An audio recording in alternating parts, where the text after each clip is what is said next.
Iba nag-iisip na dahil laman ng tipan, ng kaba ng tipan, yung Ten Commandments, yun ang basis ng covenant. Yun nga, marami nagsasabi nga na basis ng covenant is law. Ito isasabihin ko kung bakit hindi tama na gawing basihan ng covenant yung law.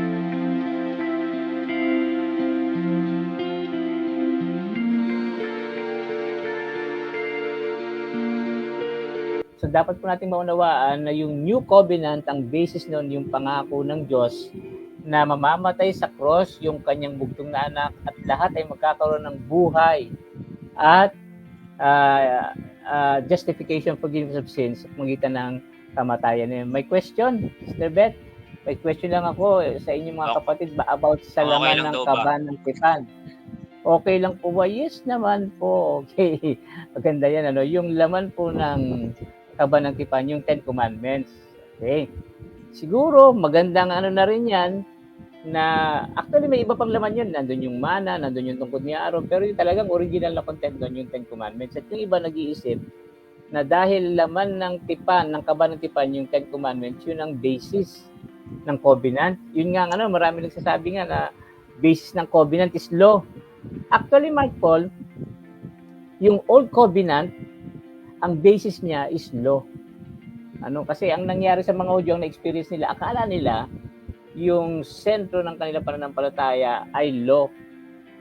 Kaya naging pinakamahalaga sa kanilang relihiyon ay yung law. That's why yung Old Covenant na tinutukoy dito, pwede tumutukoy yung sa relihiyon ng mga Hudyo na nakabatay sa law, hindi sa pangako. Originally kung tutusin, sang-ayon sa plano ng Diyos, ang basihan ng covenant dapat ay pangako. Kaya lang sa naging relihiyon ng mga Hudyo, sa experience nila, ang naging batayan ng kanilang experience ay yung law, yung Old Covenant. Kaya lang po, ito isasabihin ko kung bakit hindi tama na gawing basihan ng covenant yung law. Kasi yung kaba ng tipan, kabuuan yun eh. Hindi lang yung lalagyan, Mark Paul. It's a whole. Ano ba yung mga part nun? Yes, nandun yung kaba, nandun yung baul, at nasa loob yung law, pero may ibabaw yun eh. Ang tawag doon sa ibabaw nun, mercy seat.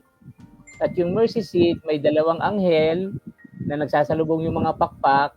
Ang tawag doon, yun nga, mercy seat, trono. And it is a symbol for God's mercy or God's grace.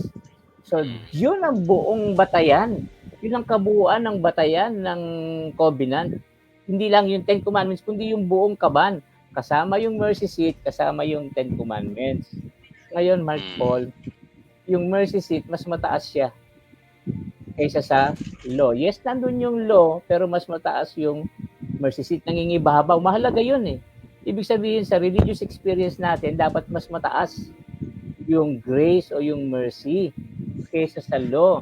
Ibig sabihin po, kung meron tayong bibigyan ng mas mahalaga doon, mas mahalaga yung grace kaysa sa law. Because ang law hindi nagliligtas, samantalang yung grace nakapagliligtas.